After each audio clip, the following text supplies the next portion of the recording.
It used to be that websites were kind of like the anchor foundation of someone's business online. That to us is like a totally obsolete thing. It's all about the audience relationship, because who knows how you're actually going to be interacting with members of your audience. It might be through email, might be through audio. No matter what, I'm going to have a relationship with someone who wants what I'm producing. And that's the future of a digital business.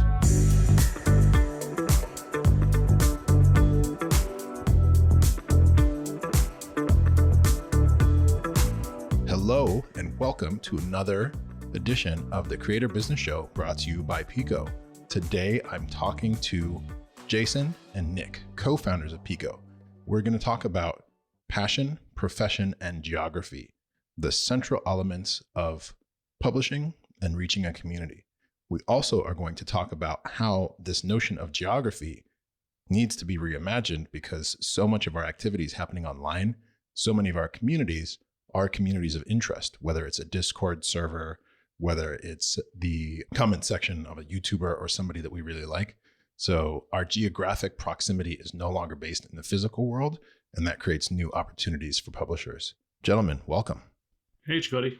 Hi, Chikoti. Why don't you tell us a little bit about who you are, what you do, and how did we get here today? Who should go first? We're basically brothers from another mother, which I know a lot of founders say, but in this case, literally fourth grade was when we started hanging out. And we've been working on Pico ever since. We've been working on Pico ever since. We were working on the business plan in elementary school recess. Drove our teacher nuts. Yeah. We had a fourth grade meet cute, and the rest is history. We, I feel like I've always been that startup guy, at least among our circles of friends, right? My first internship as a high schooler was at my uncle's startup. It's in my blood, and I've only ever worked at startups in tech, and Jason was this perfect complement to that. Being more on the academia side, helped consulted very large businesses in Europe, and we just approach problems from two very different angles, but both of us on the same foundation of design thinking, user-centered design thinking. And so we've always just enjoyed talking to each other about things that bother us, and there are a lot of things that bother us. Probably more that bother me, I think. Yeah, I'd say yeah. You're more easily disturbed by your surroundings. Yeah, no, it's a common trait among designers, right? I think we're the most easily ruffled. So you're the friendly guy, and Jason's the curmudgeon, starting back in fourth grade. Yeah, pretty much. Yeah, and so why don't we start there? And Jason, maybe taking the baton. What is the problem that, you came together to solve through Pico? Oh my goodness. I mean, I think at the very highest level, was, really great information needs to be paid for. And we didn't see great infrastructure to help people pay for it. I mean, that's really the simplest distillation at like the design problem level. And then from there, of course, it led us down this path of, well, what is infrastructure for those who are going to produce that information and then sell that information look like? And that sort of looks like, what does infrastructure for journalists look like? What does infrastructure for other types of content creators look like? What does infrastructure for those folks, if they are digital entrepreneurs, look like? That's the problem that Pico solves. Right. And so when we're talking about information, we're really talking about published information, regular, scheduled newsletters and publications, correct? Yes, but I mean, I think the definition of what high quality content, high quality information looks like has expanded kind of faster than I think Nick and I can even keep up sometimes. For some of our customers, membership in a community is actually one of the key value propositions. What is that for information? Of course, yeah, you learn from other folks in a community.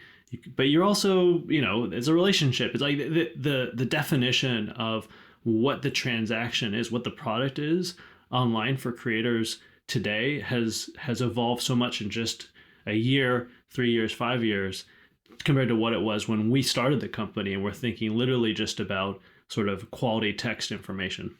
I mean, if you really want to zoom out, it really taps into everyone's desire to feel a sense of belonging. Mhm. Right? Even breaking news, news about your city or even the country, that's you care about it because it's geography, it's where you are, it's where you call home. When it comes to trade magazine content about your industry, you're a professional in that space. You want to feel like you belong in that tribe, and it can even apply to uh, things like Jason's talking about, where it's really just primarily the community that's being sold. When you think about it at that fundamental level of just wanting to belong, gosh, I mean, content is just one possibility, right? And that's we like to think big in that way, but execute very narrowly. Nice. But that just means we've got at least a decade plus of opportunities ahead of us. Just a decade. That's I love to get philosophical, and you guys are really great at that. Pairing the philosophical with the practical. So content creators, information generators and spreaders are kind of like community leaders. But then you said there is a problem that, or many design problems that weren't being addressed. So I really definitely resonate with this idea of creating a community around shared knowledge, and that the people who are generating and sharing this knowledge are quite adept at leading conversations. But then what's the problem that they've been experiencing, and why did Pico come to be? Monetization. Plain and simple. How do you make money doing that, right? And I think the internet of the 90s and the aughts as well set up a really challenging precedent, which is that everything feels free. And so how do you go from a world like that to a world where expertise is appropriately rewarded?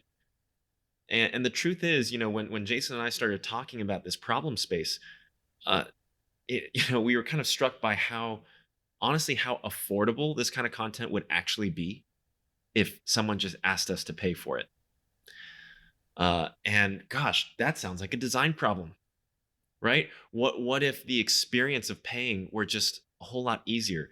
And also the experience of setting up the back office to offer such a thing, on the creator side. What if that were also easier? So that's how this all got started, really.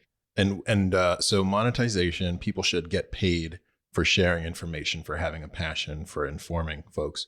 But what were the real problems once you started digging in to once you got on this journey and realized, yes, people should be getting paid. You don't have to pay people a lot if there's enough people in your audience, in your community. But then there's still, a host of challenges, I'm sure. The challenges are, it's funny, we've been working primarily with publishers, and local news publishers, alt weeklies, monthlies, publishers, people who publish content, but think of themselves as publishers, not necessarily creators. That was the first set of customers and really our biggest set of customers that we work with. They're 5-10 years ahead of where I think the creator zeitgeist is today, in terms of folks who don't think of themselves as publishers, but are now selling content as creators. Substack newsletter, Patreon, OnlyFans, Cameo. The whole range of types of creators that are now starting to monetize directly to their audience and to their fans. A lot of these challenges were encountered years ago by publishers who were trying to piece together solutions on WordPress with plugins, trying to figure out how to keep track of subscription access with spreadsheets, doing marketing. And so we kind of dove headfirst into that world, trying to understand, okay, well, what are all of the things that a creator business, which is to say publishers who are doing audience development, who are taking an audience that they're growing online, maybe through TikTok. Yeah, most publishers aren't on TikTok, but they are on other platforms, Facebook and Google, and they're pulling people to their own website, and they're trying to get email addresses, and they're trying to convert folks into a paying product. What does that look like? And how does that happen for someone who's a team of one or two? What are they going to be good at? What are they going to need help with? Who's going to help them? All of these problems, it's one thing to build the infrastructure. It's another thing to then build or at least enable the ecosystem around it, so that when you talk to someone who's like, yes, I'm all in and I'm super good at, covering my local school board, let's say, and I know people are going to pay me for this product. I'm a great journalist, but I don't know how to launch that. I don't know how to install Pico on my site, or I don't know what emails to send to folks who do give me their email so that they're going to eventually convert into a customer. All of these things require expertise that has really nothing to do with creating really great content, being a great journalist, being a great musician, being a great coach, all of the types of content creators we see. And so helping round out that ecosystem to enable that entrepreneurship is really, I feel like we're just starting to tackle that challenge, but since day one, that's been the challenge. The challenge is, how do we make Pico easy to install? How do we make Pico easy to use? How do we make it so you don't have to hire a developer to make changes to offers? And you just kind of go down the list, kind of the I wouldn't call it Maslow's hierarchy, but whatever the sort of creator business hierarchy of needs are, to go from launching to maturing and growing and scaling. What can be done by better software design? What can be done by partners that are maybe enabled by that software? And I feel like we're just halfway through that list of really enabling entrepreneurship to be as frictionless as possible. But by the way, these publishers' needs that we talk about, it often we refer to that infamous design story. In design school, they share the story that OXO grips, all these kitchen products that we're used to now, that company started because they were trying to design products for people with arthritis. How can you make a grip that's really comfortable for the people who have the hardest time holding things? And once they solved that problem, it turned out that they had created products that were comfortable for everyone, right? And so publishers were our first users. They were the users with arthritis, so to speak. So these needs that Jason's talking about, they were most acutely felt by publishers years before this creator zeitgeist that he's referring to. And I think now at this moment, it's really interesting, because I think we're starting to see the rest of the creator category catch up a little bit, so to speak, in terms of expressing those needs. So this is a fun moment for us. It's really exciting, frankly. It's really exciting to see these sort of world of needs collide in a way where it's like, hey, I've seen that problem before, except like by these folks over here. And now we've got folks over here who are like, I have this problem, and they never would have said that even a year ago. And it really indicates that convergence of sort of professionalization and these worlds coming together. So then, moving from the problem to the future state, how do you imagine the fully empowered creator business owner, what does their day look like when they no longer have to worry about some of these day-to-day issues of maintaining the connection with the community and the monetization? We can get into the nitty-gritty a little bit, but like, what world are you hoping to build beyond just solving the problem in the here and now? How far into the future are we talking? Well, okay, so he's saying that the publisher need is 10 years ahead of where the software is, right?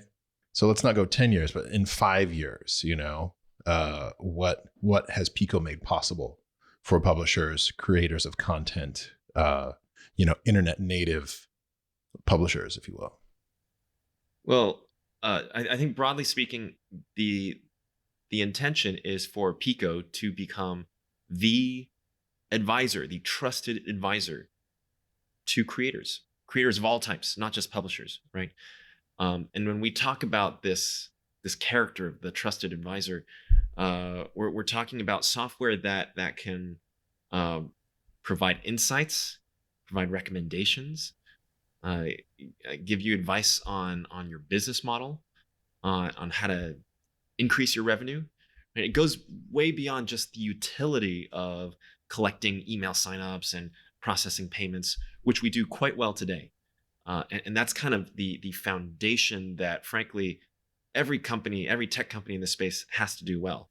But going beyond that, I think there's a lot of opportunity around business intelligence and really being a partner for creators who, frankly, don't have enough bandwidth to think about that stuff. Right? That's kind of the common constraint that we run into time and time again. It's that you have one or two people doing way too many things, and these are very creative people who oftentimes don't want to spend hours a day thinking about business. And what is an intelligent creator business? Like, what do they then produce? What does their day look like if they're not spending the time on the accounting and the, these marketing activities and some of the things, paint a picture of a day in the life of a creator, a business creator, without a lot of the headaches that are being solved by Pico. Really, it's a day of them doing exactly what they like doing, which is creating content, engaging with their audience, posting on social media, writing newsletters, making videos, what have you, right? That's why they got into this business. They're good at doing that, and they have an audience of fans who enjoy the content they produce, and they like engaging with those fans, right? We want to let them do exactly that. Are you saying like one more day per week of creation versus running spreadsheets and this, that, the other thing? Oh, I think it easily amounts to an extra day. Yeah. We're gonna take over some of the ClickUp ads in Nice. San Francisco, maybe in paper over the one more day for creators, one more day a week. That's a powerful promise, though. Just to say like no more, sponsorship meetings or fewer sponsorship meetings. You take an hour or two a day out of a week each day, and it's quite significant. I mean, I think what's funny about, there's two ways to look at it. One is that creators are spending time on like the very essential parts of their business that have to happen literally for the business to be alive.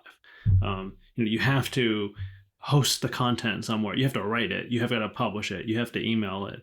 But there's so many things that aren't done because there's just no time. And so you end up having businesses that are essentially run completely suboptimally because, who has time? Who has time to optimize? Who has time to think about, different email marketing campaigns and what different offers might be for different segments in your audience?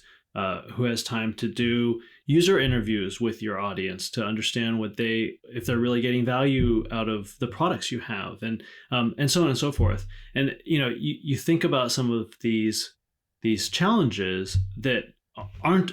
It's not that they're taking up too much time. A lot of them aren't done. So a lot of the things that even mature small businesses or medium-sized businesses kind of put at the core of what they're doing, emerging digital entrepreneurs who are creators, they're torn. Like, do I spend more time doing a little bit more creation or more like technology troubleshooting or business ops or whatever it is? And what we're trying to fulfill is say, can we bring what enterprise businesses do in terms of marketing, in terms of technology, in terms of data, and can we bring that down to the smallest sort of fractal unit of entrepreneur there is, which is to say, could a part-time creator business that's not even trying to be big enough to pay a whole full-time salary, can we bring all of the advantages that a large enterprise publisher, which is what most creator businesses are today, but video, music, etc., like there's more than just publishers. Can we bring all of that capability to the part-time creator who still wants to take their work seriously and their business seriously? And the answer is eventually yes. And so yes, it is saving time, but it's also adding capability. And I think that's a big thing that we think about, is not just thinking in terms of what do our customers do today that maybe we could save them time with, but what could we give them that they wouldn't otherwise even dream of having access to. Sure. And so what are some examples of things that people are not doing, creator entrepreneurs, creator business owners, that just get neglected? So some of the things I just said, marketing. I know there are like not small creator businesses even on Pico today that I know that they don't send a single marketing email. They just don't have time. It's like, I am so focused on creating more content, interviewing people and doing other research that like leads to better content, that they just don't even have time to allocate to creating a marketing campaign, thinking about what goes in that marketing campaign, looking at their Pico data to even understand what the segments are that they might go do audience development with. Oh, do I have more people coming from Twitter that are converting to subscribers, or from search, or from referrals? Like, not even looking at that, because their priority, and rightly so, they're at a point in their business where content is what's growing, is the biggest thing they can do to grow their business. So they're making that investment now. But so it's not that they're making the wrong decision. It's that even with Pico giving them that data, they don't have time yet to allocate to doing any of these other things that a more mature business would almost certainly be spending quite a bit of resources performing. So things like that, just understanding the business, doing data analysis, marketing. We said marketing. I think playing around with different technology and experimenting with different ways to deliver value to your audience. These are all things that if you are more or less bootstrapping, you're not having the luxury of time to be able to play with that or develop the skills to even be competent at these things if you wanted to. So, you do make me think of something. There is that wide chasm between a single person publisher, or maybe their wife, husband, partner is pitching in a little bit, brother, devoted supporter. That's on one side, and they can be quite profitable. And then on the other side is an organization like Trends and The Hustle, where they built up a whole team and were able to then sell to HubSpot, and HubSpot's giving them a lot of muscle, but also the fact that HubSpot's a CRM is a really nice complement for those activities. So what Pico's actually doing is giving a lot of those powers to the individual, correct? Absolutely. I mean, just one thing that we've thought a lot about is just basic customer operations that would suck time out of a creator's day, like managing subscribers, doing customer support. Oh, someone wants a refund. They want to switch credit cards. They want to upgrade or downgrade their membership.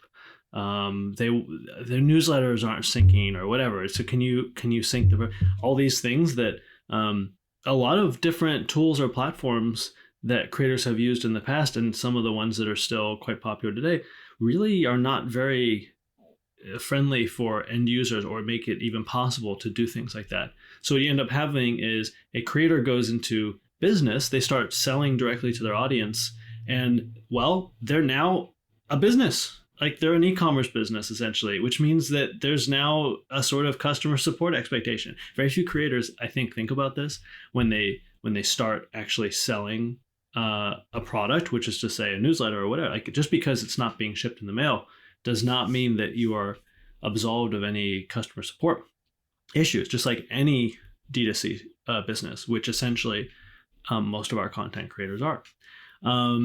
So just looking at like, okay, well, how can the infrastructure, how can Pico in this case, design its end user tools in a way that shifts as much of the support burden back to the end user as possible without having to contact the creator?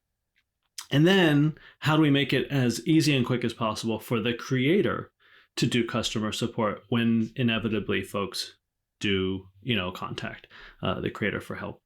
So just thinking in terms of like just that vector of bandwidth, if we can free up, we know some creators that have mid thousands of paid subscribers, for example, they would spend before Pico 2-3 hours a week on just customer support burden.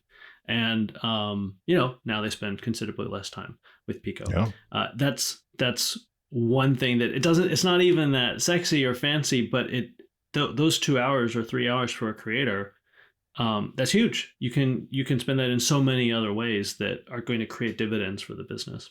Sure. Maybe it's just sleep. Maybe it's just rest and de-stressing. Yeah. Maybe it's more content that creates more brand equity and grows the audience.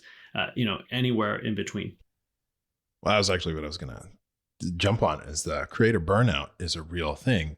And if you are obligated to the people that are supporting and patronizing you to address their customer service issues, you can build up a lot of resistance just because it's like, hey, I've got X, Y, and Z thing that I also want to do for you. And, it can just build up where it's like 2 hours if you get to it. And if you don't get to it, then all of a sudden it becomes 10 hours.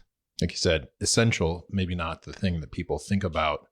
It's not the whiz bang, shiny object, but when that is your pain point, then it's a really serious time saver. To be fair, I think it's interesting that folks talk about creator burnout because they're anchoring on what it meant to be sort of called a hobbyist, like someone who's amateur and posting content online for fun, and now they're doing it for a living. And yeah, of course, like that's a big difference. This is your job now, and you're trying to make a living doing this, as opposed to this thing that was fun, it was more or less play. I think it's a bit unfair, and I think we'll move past that. All jobs are hard when you do them for a living, and particularly small businesses. Any entrepreneur, whether it's a restaurant or an accounting firm or whatever, a consultant, freelancer, whatever it is, small businesses, being an entrepreneur is hard. And a lot of folks will have burnout. I understand the idea of creator burnout. I think of that as entrepreneur burnout, which is to say, all entrepreneurship is hard. It's not unique to creators. How do we look at what other infrastructure for other entrepreneurs, what has Shopify done that has made it easier for Shopify entrepreneurs to exist, or Square or Intuit done for small businesses that they serve? How do we bring that sort of maturity to this new growing sector of the internet economy, which is essentially audience-based businesses, creator businesses? That's how I think of it. And that means, by the way, that I think the most mature creator businesses are not going to be solo efforts. They're not going to... Casey Newton just wrote about his 1 year on Platformer the other day and said something actually really, I thought, kind of sad, which was that the things that perform really well for him are really high quality journalism, but he also sees the stats and the data that when he doesn't send a newsletter 1 week, his signups go down. And so the thing that's like driving his business is more high quality journalism, but it takes a lot of time to do that investigative work. But he's pressured, on the other hand, to do the work of the daily or the weekly newsletters because that's what's driving his audience development. And I look at that and think, wow, that's an amazing product that this guy has. And he's being asked to do too many jobs to really optimize the growth of his business. Right. So what is Pico's role in making that a sustainable, healthy entrepreneurial pursuit? And I don't know exactly where Platformer is going to end up, and I don't know exactly what the right sort of a fractal unit of creator is for different product types. But I can tell you that I think there's so much experimentation going on right now. Casey, by launching Platformer, kind of figured out that there's demand for exactly what he's doing. And maybe the stuff he's creating would not have gotten created before. At least it wouldn't have been funded before. No one was paying for it directly before. Sure. But this is probably nowhere close to the final kind of resting equilibrium of what his business looks like, what it looks like to deliver that content professionally to an audience. So we're still in early days, but the thing that we know for sure is going to be the common denominator is infrastructure that saves as much time as possible while creating as much value for entrepreneurs as possible. That's the only sure thing, at least, that I think Nick and I can bet on. Well, let's actually talk about analytics and infrastructure for a second here, because yes, there's the audience growth. And then another thing that Pico does well is being able to tell you who your audience is and to monetize and to engage deeply with specific members. So, that's another business model, the memberships and specific, offerings. Today actually, I bid on my first NFT for Drew Riley, Trends.vc. He's created some NFTs, and I guess the price floor was not met, so it's going to keep going on. But I would buy his NFT because then I can get a lifetime membership to Trends, and hopefully that'll get him on the podcast. But the opportunities to monetize are both broad and deep. So talk about opportunities in deep monetization and what was difficult before Pico and what's possible with Pico in terms of deep monetization. Yeah, actually separate from analytics, we talk about that as being really the that kind of business intelligence being the final destination for Pico. But to get there, we do have to, I think, expand the types of commerce that we support. That's the only way you go deeper, right? Because if you only support recurring subscriptions, that can be the ideal business model for many creators, and it is, but it doesn't cover all use cases. And honestly, even with creators who are finding success with memberships, they might find that the next growth spurt can only be unlocked by tapping into a different type of commerce. And so, sure, it could be NFTs, could be events, could be downloads. There's a laundry list of possibilities that we are always exploring. But that's definitely part of our long-term roadmap in parallel to building out that intelligence that we talked about. I mean, what we're describing here is essentially the reorganization of the knowledge economy. And so when you think about, well, what does that mean? Like what's the array of products and services whereby knowledge or expertise or community relationship coaching, whatever it is sort of transferred from an entrepreneur to their clients or customers. There's so many different ways that that's going to be internet native in a way that was never imagined before, maybe never even possible before. Yesteryear was the major consulting firms. Probably not going to look like that over the next 10 years in terms of what does it look like for people to sell expertise, to sell knowledge. We just had, Jack Marshall, who's a subscriptions expert. He used to work at Digiday. And he's been consulting with a handful of subscription businesses that are launching, mostly publications, but other types of content.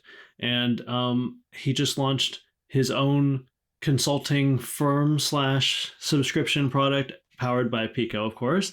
What is that? Is it an online course? Is it content? Is it a publication? Is it expertise? It's kind of everything. And he's packaged it in a way with his business partner, such that this is now how his expertise is being monetized. He's become an entrepreneur with his expertise. That's something that no one would have ever thought of him as a publisher. I don't think he would call himself a publisher today. But now he has this product and this knowledge that he's packaging. And in this case, he's testing out a subscription. But he might find that a subscription is not actually the best way to monetize it. It might be another format that Pico will one day help him support. That's really interesting because the constraints around formats that we already are comfortable with are being exploded, So just like you said with Jack Marshall, it's like, is it a course? Is it coaching? It's a package. Certainly it's consumable and monetizable, but it doesn't necessarily fit neatly into a box. But I think, like I said in the very beginning, our inspiration in a way was sort of looking at the internet and thinking, gee, more people should be paying for better stuff to be produced at the end of the day. How do we get more high quality knowledge essentially paid for? And that's kind of what this problem is at the end of the day is Jack knows a ton. How do we make sure that Jack can produce, or I should say disseminate, as much of that knowledge and expertise as possible to as many folks? And if you were just a one-to-one consultant, he could maybe talk to like 10 clients at a time, but if he comes up with a model that blends consulting and coaching and content and events and whatever, community and whatever else, suddenly you've leveraged this knowledge and expertise in a place that the whole internet is better off. Which is to say the people on the internet, which is to say people, right? These lines are completely blurred. And I think we're so early in figuring out exactly what folks are going to settle on in terms of the perfect format, product, market, audience fit, that it's just like the only way I can describe it is exciting. And to your point about formats being blown up, it used to be that websites were kind of like the anchor foundation of someone's business online. And that to us is like a totally obsolete thing. It's all about the audience relationship, because who knows how you're actually going to be interacting with members of your audience. It might be through email, it might be through audio, it might be through events, it might be through social, it might be through some other way that we haven't even conjured yet, VR. And suddenly the only thing, again, that you have in common is that, okay, the audience relationship underlies wherever my business is going to shift. No matter what, I'm going to have a relationship with someone who wants what I'm producing. And that's the future of a digital business. Jason mentioned product audience fit, product market fit. That's really Pico in a nutshell. We're building software to help creators find their product market fit. And we don't know what that product is necessarily going to look like. We don't know what that audience might even look like sometimes. That typically is the first known input. But these are all variables that you have to, as a creator, experiment with. So Pico is trying to be that platform of experimentation, which ultimately leads to revenue, right? That's the overarching goal. There's really a dialogue here, because there's people, they're paying for things, and how do you capture the payment? But then the data says this is what you should actually be creating based on where your people are, how deeply they're engaging. So really it's a chicken and egg. But as I learned recently, the chicken had to come first, because an egg only has the possibility of being a chicken versus a chicken that is a chicken. That's great. Right. I mean, when you think about what we were saying earlier about lowering the costs of entrepreneurship, that includes sort of shortening iteration cycles in terms of figuring out what success is going to mean for you. I have something that I know is valuable that I want to translate to selling something to the world, getting paid for what I'm good at. I only have so much time to figure out how to turn a business out of that. I need to eat, I need to sleep, I need to be comfortable, and whatever other obligations I have as a human that needs to earn an income. And so it's that straightforward. It's, yes, the social platforms are amazing in that they allow folks to validate audience demand earlier and earlier, and more easily than ever before. But there's still so many more business cycles in terms of iterating that you have to do to get to a point where you're actually making an income that is sustainable, that you can depend on.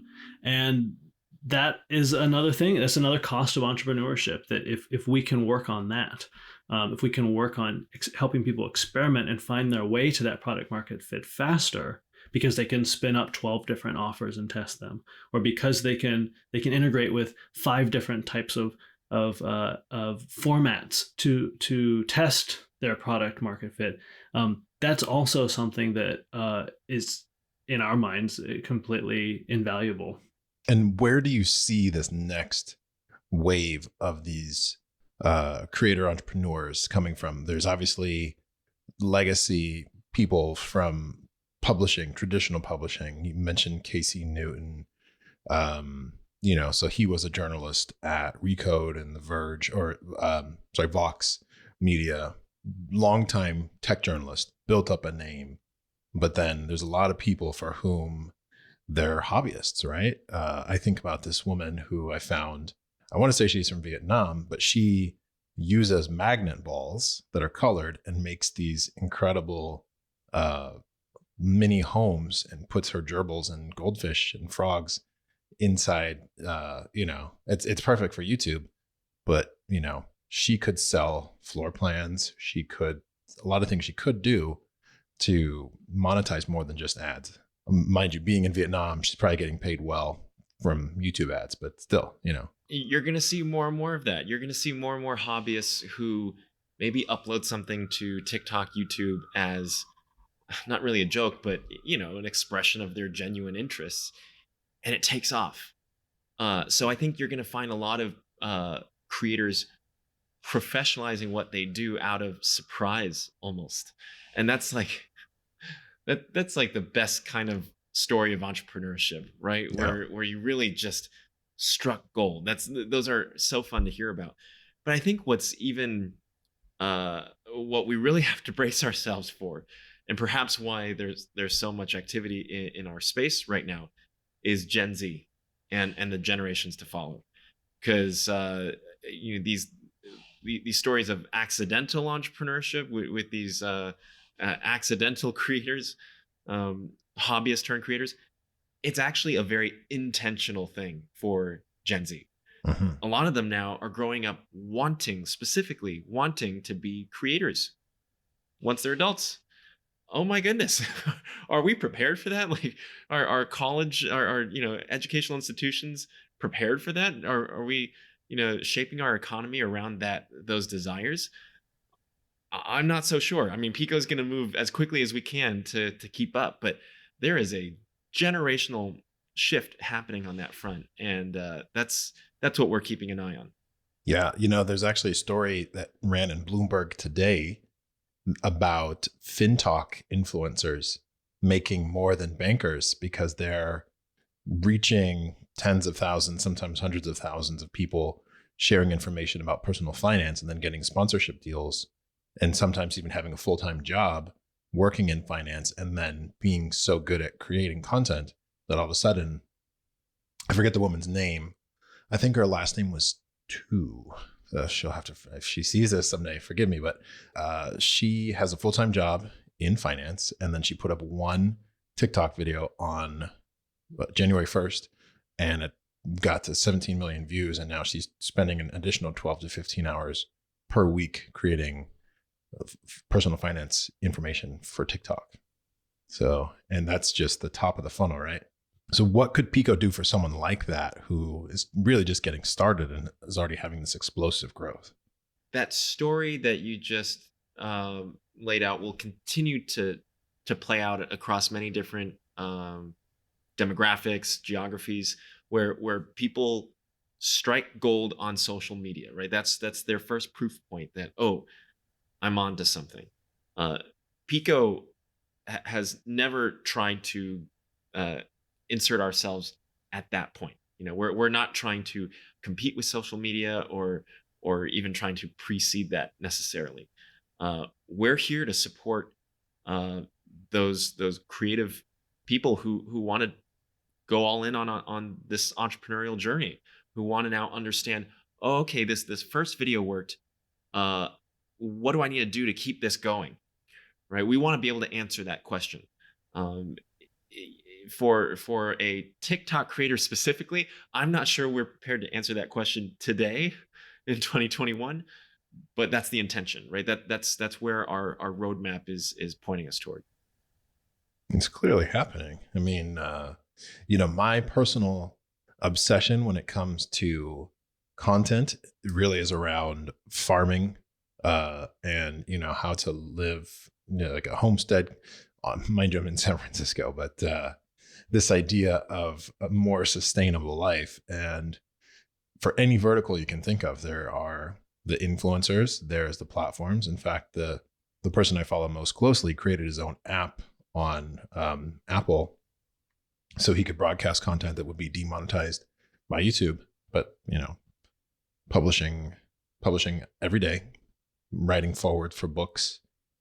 People would come to his farm if probably could spend all day touring his farm. So there's just like so many engagement opportunities in just that vertical. And then whether it's pets, whether it's fitness, diet, there's a million niches and sub niches. And I think, we kind of talked about the riches are in the niches.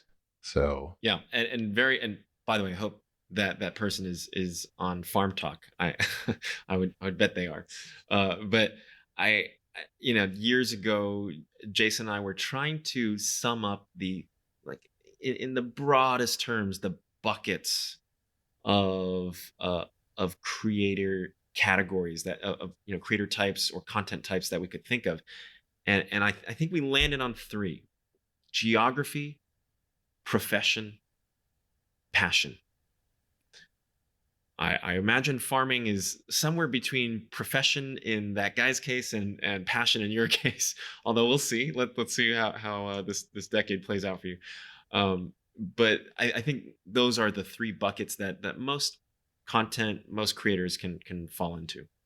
So you're saying that the 3 buckets are profession, passion, and geography. Mm-hmm.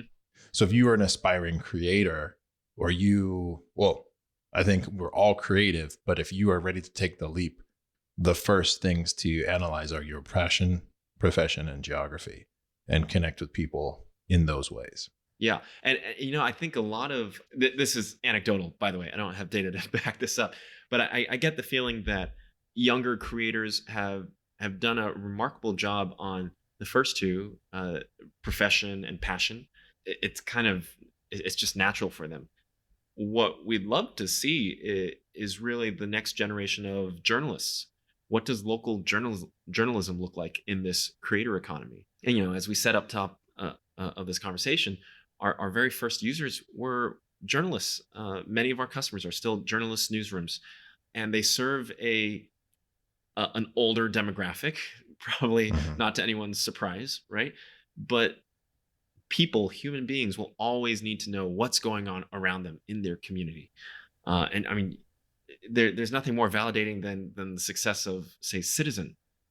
But there's still an opportunity outside of Citizen where news needs to be reported for this younger generation. And what does that look like? I'm not sure we've seen it yet.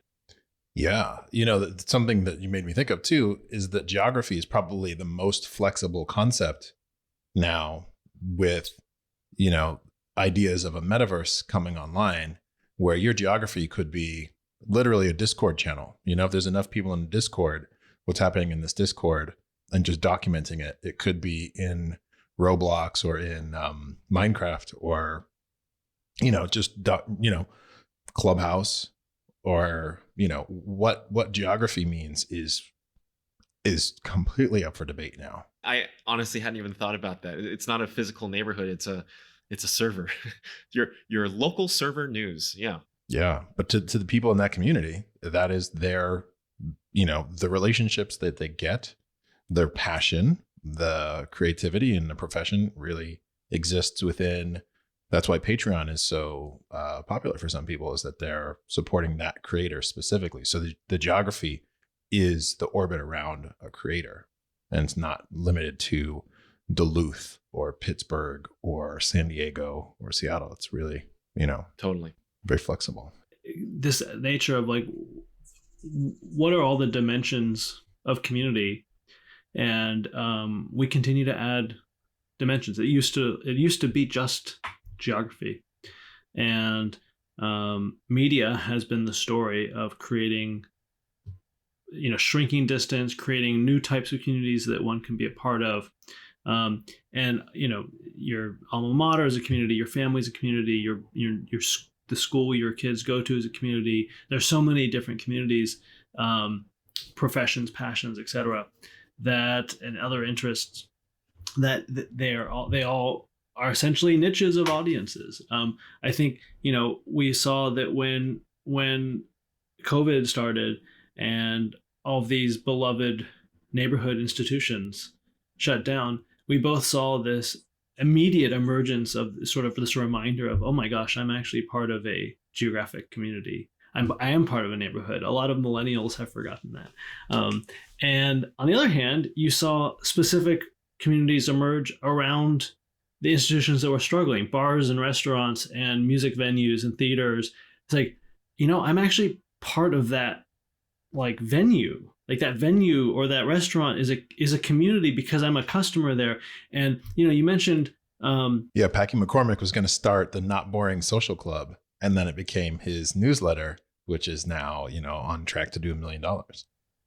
I mean, I think this is where the fluidity of what just how humans transact and join community, like their NFTs are basically an attempt, right, to say, wait a minute, why does this have to be a transaction, or why does the value have to only flow in one direction? I think that's very interesting. I think the idea that a clothing brand that I might be particularly passionate about, and there are some that are doing really amazing design and really amazing things with the sourcing of their materials and stuff like this. Maybe I'm so passionate about that I consider that a community that I'm a part of, and it's not just a marketing loyalty scheme, but I actually feel like I have. Maybe I want ownership over it. I don't just feel ownership. I mean, this is all so fluid still. And I don't, I think none of us know exactly where we're going to end up, but we have an idea that as long as that fluidity continues and there's just new ways for people to form together in what I guess we could call market transactions or just relationships, we're going to see an ever increasing type of business models emerge. And well, I think what you're describing is a community. Or whatever it is. Yeah. I mean, like I think it's becoming increasingly a meta concept of what is a community. Is my group of customers a community? I don't think folks would have called it that, 20 years ago. It would have come across as some sort of fluffy millennial concept. And now it's actually hard to think of, say Packy's readership as not a community. And I think that's just going to be more and more interesting as these truly online native business models emerge. We're like, all the rules have changed. They've gone out the window. At Pico, we've just gotten comfortable with saying a lot of these words in the same sentence. The thing is, community makes sense to certain creators and it doesn't to others. In the same way that publishing makes sense to certain creators and not to others. And so we have this, like, within the company, this translator basically that we have to use when we say publisher, we mean creator, we mean community here to there. Like, it's to each audience there's a different word. And I think in the next few years we might find some broader alignment, some more universal alignment, but it just tells you how rich the opportunity is. That is very well said. Because at the end of the day, that's one of the things that makes us human is communication and the transmissibility of information from one person to the next.